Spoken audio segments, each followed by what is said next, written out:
Comédia, terror, cinebiografia. Neste dia 23 entram novos filmes em cartaz nos cinemas. Vamos falar dos lançamentos dessa quinta-feira? Michael é o primeiro filme que a gente vai comentar, não podia ser diferente, é um dos filmes mais aguardados do ano, a cinebiografia do cantor Michael Jackson, que estreou não nesta quinta, normalmente os filmes são lançados às quintas, né? Mas o Michael foi lançado nesta terça, dia 21, no feriado, mas como faz parte dos lançamentos da semana, eu tô trazendo o vídeo aqui.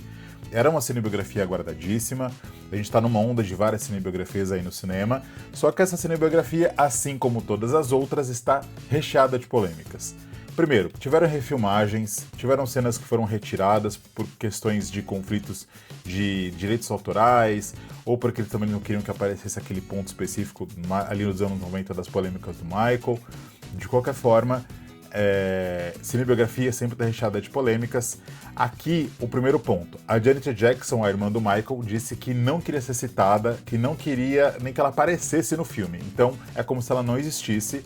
A filha dele, a Paris, também não gostou de muitas coisas, e aí ela tá em desacordo com o restante da família, o pessoal que administra o espólio do Michael, então é uma situação bem delicada.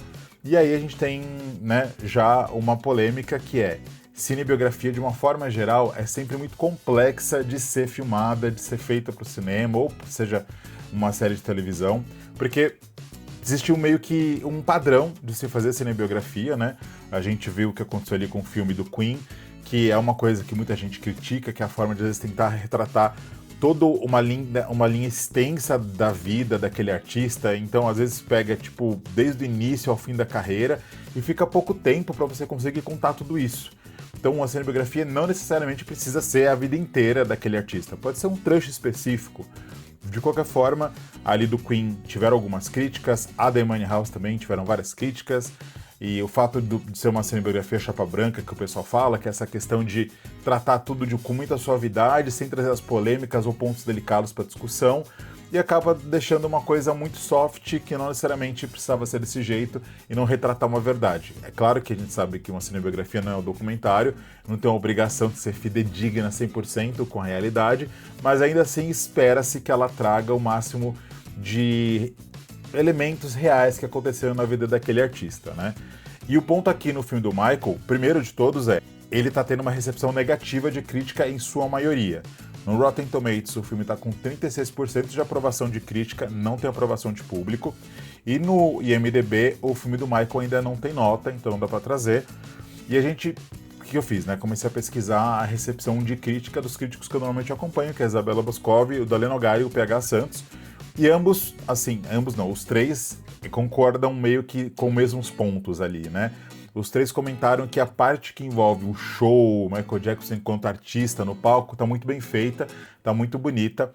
O Jafar Jackson, que é o sobrinho do Michael, que faz ele na versão adulta, tá muito bem, assim como ele na versão criança também, o ator que faz ele criança manda muito bem. Tá sendo muito elogiado, então ambos estão muito bem enquanto performers, né? E também elogiaram aquela questão das roupas, então tá tudo muito fidedigno, feito com muito cuidado. E eu não lembro agora qual dos três que comentou que, assistindo ali essa cinebiografia, viu como se tivesse ali o Michael encarnado no palco, né? Então realmente ele tá mandando muito bem. O ponto de crítica dos três é a questão que envolve a parte dramática, tudo que é fora dos palcos. A Isabela até usou uma expressão, não lembro se foi exatamente essa, mas algo do tipo que ela achou vergonhosos os diálogos ali, um pouco infantis e mal colocados, o que atrapalhou a performance do ator que faz o Michael Jackson, em especial na versão adulta, do Jafar Jackson, né? E o Daleno Gari também trouxe esse ponto, até ele comentou da questão de que tem muitos cortes, como acontece no filme do Queen. Às vezes tá tendo um diálogo simples, a câmera corta a todo momento, o que atrapalha o entendimento daquele diálogo e salta para uma outra cena, que salta para uma outra cena, e fica essa sensação de desespero de que é tudo muito rápido, e acaba tentando dar essa impressão que tem muita coisa acontecendo, na verdade tá tudo muito confuso ali, né? Se eu não me engano, o Daleno Gari deu nota 4 para ele normalmente dá nota de 0 a 10, né? O PH e a Isabela não dão, mas os três concordam meio que nesse ponto de que o filme, na parte dramática, deve muito e não traz aquilo que poderia ter trago, e na parte de show tá mandando bem. Isso é uma coisa, como eu disse, recorrente em cinebiografias. Eu fiquei bastante curioso para assistir o filme, confesso que sou fã do Michael, assim como muita gente é. Vou assistir para tirar minhas conclusões. O diretor é o mesmo cara que fez Dia de Treinamento, que é um filme super elogiado, vencedor do Oscar. Então, se você gosta do Michael, com certeza vai querer ver. É bem provável que esse filme vai ser um sucesso de bilheteria. Eu acho que tudo que vier do Michael vai ser sucesso de bilheteria, né? Então, espero que venham outros filmes dele, que trate o Michael com respeito que esse artista merece, que é tão icônico e tão importante para a cultura pop. Boa sorte, divirta-se e não morra, é o tipo de filme bizarro que eu amo. Aqui nesse filme, a gente tem o Sam Rockwell fazendo um personagem totalmente awkward, sabe? Aquele cara bem bizarrão, assim. E ele vem do futuro e vem de uma distopia em que a IA destruiu tudo. E aí se relaciona muito com o que a gente vive hoje, né? Ele é um personagem interessante, o filme parece que vai ser aquele filme bem loucão, porque ele é um filme de ação, é de comédia, é ficção científica, é suspense, é drama, é tudo no filme só, é aquele filme que vai fazer você refletir, vai fazer você se divertir bastante. Eu amei o trailer, achei divertidíssimo, fiquei bem empolgado para assistir. Aqui no Rotten Tomatoes ele tá com 82% de aprovação de crítica e 85% de aprovação de público, notas muito boas. E aí eu fui olhar quem é o diretor desse filme, é um cara que chama Gore Verbinski. E eu comecei a olhar a carreira desse cara. E ele dirigiu nada mais, nada menos que um filme que eu amava, que passava na sessão da tarde, passava na Globo, enfim, de repetidas vezes, que é o Ratinho Encrenqueiro.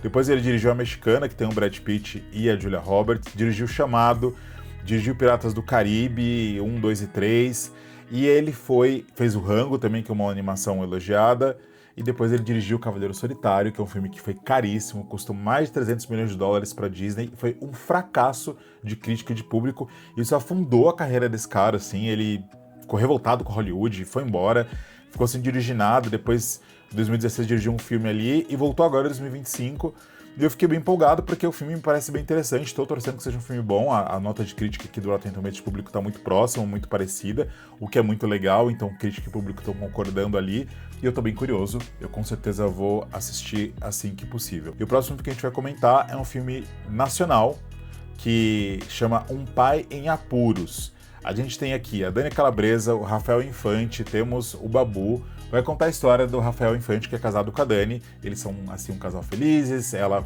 cuida das crianças, cuida das atividades domésticas, e ele trabalha fora.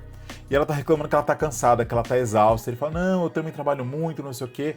Até um dia que ela surta e fala, vou embora, vou viajar, você fica com as crianças.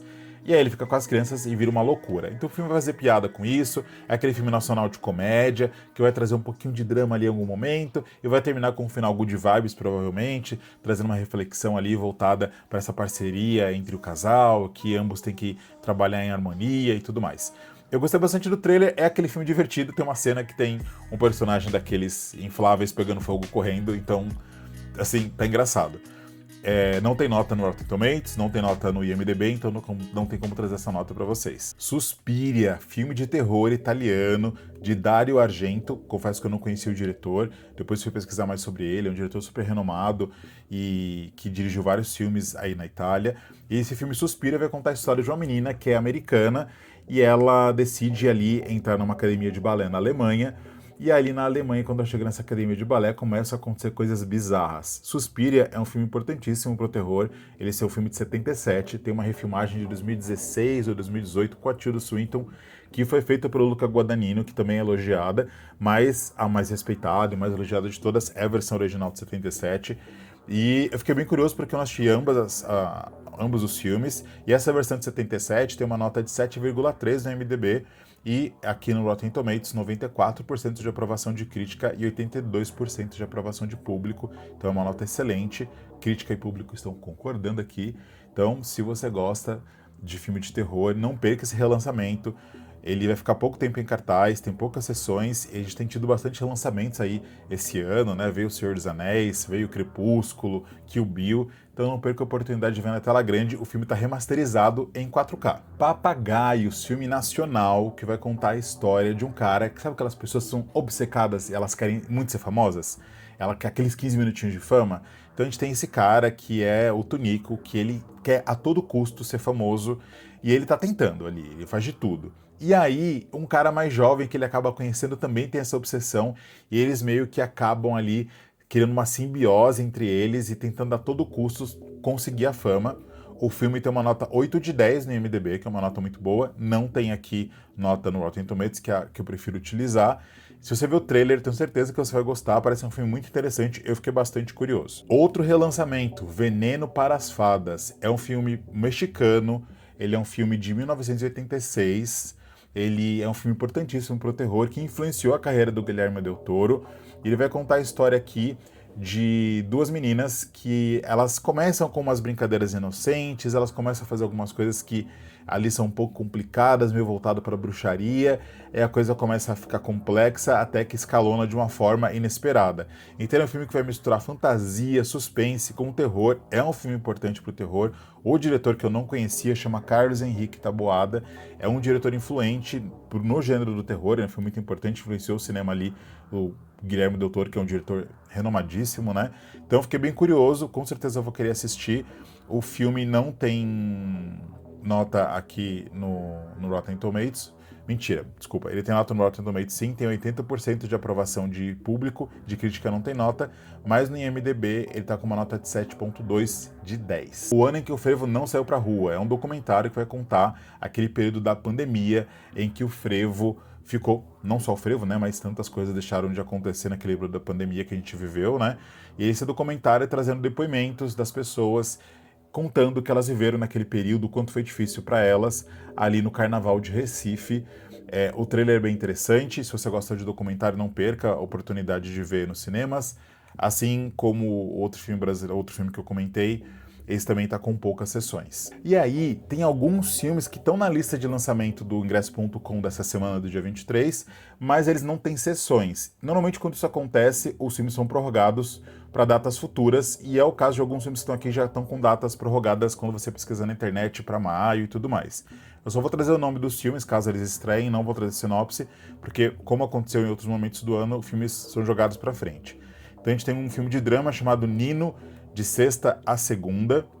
Tem um outro filme, um documentário brasileiro que chama Mais um Dia, Zona Norte.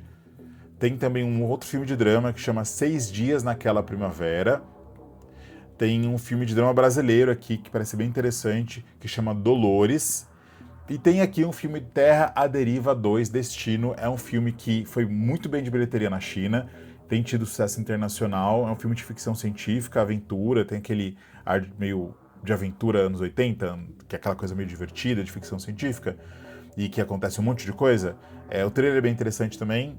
Ele ficou prorrogado, não tem a data ainda, mas provavelmente deve estrear nas próximas semanas. Esses são os lançamentos da semana. Me acompanhe aqui para próximos vídeos sobre os lançamentos e outros vídeos de fofocas de cinema, curiosidades, enfim.